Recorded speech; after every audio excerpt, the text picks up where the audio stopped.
بڑے گناہوں سے بچو، بڑے گناہوں سے بچو۔ چھوٹے گناہ ہوتے رہتے ہیں اور اللہ بھی درگزر کرتا ہے، بڑے گناہوں سے بچو، وہ بھی ہو جائیں توبہ کر لو معاف، توبہ کر لو معاف۔ ماں باپ کی نافرمانی بڑا گناہ ہے۔ ایک صحابی کی بیگم نے کہا یا رسول اللہ میرے خاوند موت کی حالت میں کلمہ نہیں پڑھا جا رہا، علقمہ۔ آپ دوڑے ہوئے گئے، آپ نے کہا بیٹا کلمہ پڑھو، کہا جی نہیں پڑھا جا رہا، بول رہے ہیں، کہا جی پڑھا نہیں جا رہا۔ اب کیوں؟ پھر آپ نے ایک دم کہا کوئی ماں باپ میں زندہ؟ کہا جی ماں۔ راضی ہے؟ کہا نہیں ناراض۔ بلاؤ۔ وہ آ گئیں۔ آپ نے کہا علقمہ کی اماں تمہیں بچے سے ناراض ہو؟ کہا جی ہاں۔ کیوں ناراض ہو؟ کہا جی اور کچھ نہیں، بہت نیک بچہ ہے، تہجد پڑھتا ہے، روزے رکھتا ہے، قرآن پڑھتا ہے، مجھ سے بدتمیز ہو کے بولتا ہے۔ وہ مجھے ابھی راستے میں بتا رہا تھا ایک ساتھی کہ جی یہاں کے جو بچے ہیں وہ ماں باپ کے ساتھ بہت بدتمیز ہو کے بولتے ہیں۔ پہلا قصور ماں باپ کا، انہوں نے کب ٹائم دیا تھا؟ انہوں کو ٹائم دیا تھا بچوں پر محنت کے لیے؟ کہا یا رسول اللہ اور کچھ نہیں ہے، بدتمیز ہو کے بولتا ہے۔ تو آپ نے کہا معاف کر دے۔ کہا میرا دل ٹوٹا ہوا ہے۔ آپ نے کہا اچھا اگر میں اسے آگ لگاؤں پھر سفارش کرو گی، معاف کرو گی؟ کہا پھر تو کروں گی، اتنا تو میں نہیں سہ سکتی۔ کہا اگر تو نے معاف نہ کیا تو سیدھا اللہ کی آگ میں جائے گا۔ ہے کون؟ صحابی۔ آپ نے کہا اچھا یا رسول اللہ میں معاف کرتی ہوں، میں معاف کرتی ہوں۔ تو آپ نے کہا بیٹا کہو لا الہ الا اللہ، تو اس نے کہا لا الہ الا اللہ، اور جان نکل گئی۔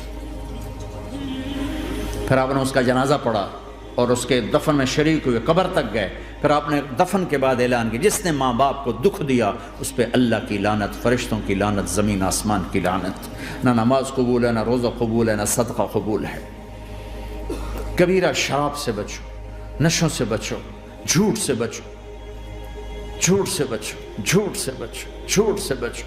میرے نبی نے فرمایا میرا امتی ہر گناہ کر سکتا ہے، ایک جھوٹ نہیں بول سکتا، ایک دھوکہ نہیں دے سکتا۔ دھوکہ نہ دو، خاص طور پر یہاں کے لوگوں کو دھوکہ دینا تو بہت بڑی گراوٹ ہے۔ یہاں کی حکومت نے تمہارے ساتھ کیا کچھ نہیں کیا، تم انہی کو دھوکہ دو۔ ٹیکس بچانے کے لیے جھوٹ بولو، کتنے پیسے بچا لوگے؟ جھوٹ بول کے تم نے سارا ملک بچا لیا تو اللہ کی قسم گھاٹے کا سودا۔ پیسہ نہ بچاؤ، سچ کو بچاؤ۔ سچ پراپرٹی ہے، پیسہ پراپرٹی نہیں ہے، سچ پراپرٹی ہے۔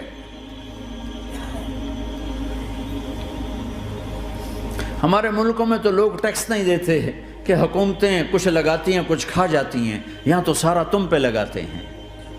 کیوں جھوٹ بولتے ہو؟ کیوں دھوکہ دیتے ہو؟ احسان دانش کی کتاب زندگی میں ایک واقعہ میں نے پڑھا کہ جب انگریز کی حکومت تھی ہندوستان پہ تو ایک دلی میں ایک گرو تھا جو جیب کترا تھا، اس کے آگے چیلے تھے جو جیب کاٹ کے کمائی دیتے تھے۔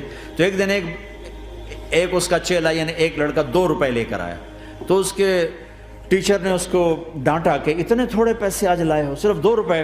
تو اس نے کہا استاد جی آج بڑا موٹا مال پکڑا تھا، آج ایک انگریز کی جیب کاٹی تھی، بڑے پیسے تھے۔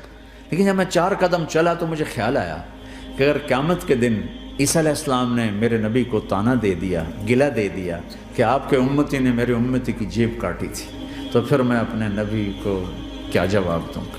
اور میرا نبی میری وجہ سے شرمندہ ہو کہ بس اس شرم میں جا کر میں نے اس کو واپس دے دیے اور یہ اپنے کے 2 روپے کھسکا کے لایا ہوں۔ تو وہ گرو نے اس کو 10 روپے انعام دیا، کہ بیٹا یہ تیرا آج کا انعام ہے کہ تو نے خوب کیا۔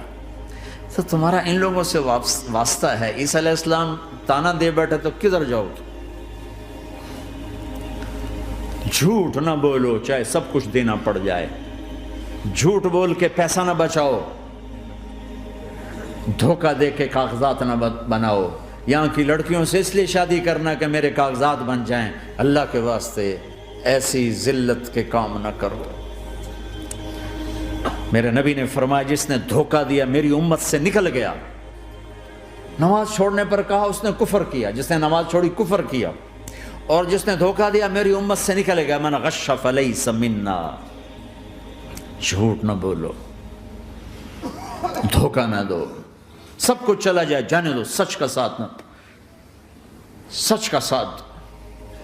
ابن خراش رحمۃ اللہ علیہ کے بارے میں مشہور تھا، زندگی بھر کبھی جھوٹ نہیں بولا، حجاج کا زمانہ، ان کے 2 بیٹے حجاج کے خلاف جنگ میں شریک ہو گئے، پھر ان کو شکست ہوگی، وہ بھاگ گئے، پھر چھپتے چھپاتے گھر پہنچ گئے، CID نے بتایا کہ وہ گھر آ گئے، تو حجاج نے کہا آج ابن خراش کا امتحان لوں گا، ان کو بلا لیا، کہنے لگا ابن خراش اور تیرے 2 بیٹے ہمارے خلاف جنگ میں شریک ہوئے تھے، وہ پہ بھاگ گئے تھے، ان کی کوئی خبر ہے کہاں ہے؟ تو انہوں نے مسکرا کر فرمایا کہ حجاج زندگی موت تو اللہ کے ہاتھ میں، گھر آ چکے ہیں، گھر میں ہیں، ابھی یہیں چھوڑ کے آیا ہوں۔ تو حجاج نے کہا تیرے سچ پر تیرے بیٹے تجھے ہدیہ کرتا ہوں، اگر تو جھوٹ بولتا تیرا سر بھی اڑا دیتا، تیرے بچوں کا سر بھی اڑا دیتا، تیرے سچ پہ تجھے تیرے بیٹے تحفہ دیتا۔ مسلمان